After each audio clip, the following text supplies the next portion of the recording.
Have you ever noticed that the loudest, most confident person in the room is usually the one who actually knows the absolute least? It's kind of baffling, right? Well, welcome to The Explainer. Today, we're doing a little Psychology 101. We're talking about the Dunning-Kruger Effect and why we tend to totally overestimate our own abilities when we actually know less. There's this great quote, "The less you know, the more confident you feel.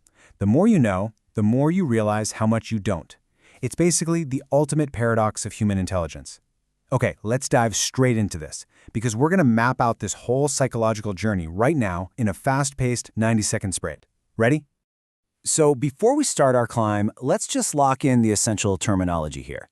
The Dunning-Kruger effect is a cognitive bias where we wildly overestimate our abilities precisely when our actual knowledge is at its absolute lowest. Put simply, you literally just don't know enough to realize how much you don't know. Now, this isn't just some dry psychological theory. Think of it as a literal landscape of learning that every single one of us has to travel through. It kicks off with this massive, incredibly steep mountain of overconfidence, suddenly drops off into a deep, dark valley of realization, and then eventually turns into this long, steady upward climb.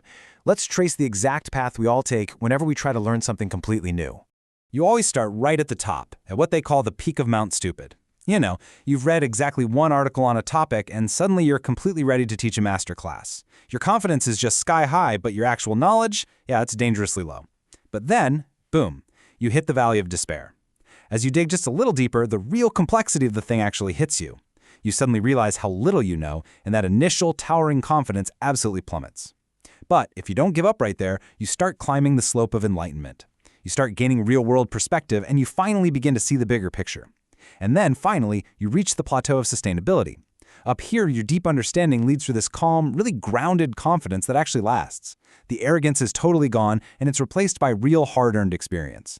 So the absolutely crucial point here is that awareness is the first step to growth. Recognizing this sneaky little bias in ourselves is exactly how we beat it. We just have to stay curious, keep learning, and keep growing.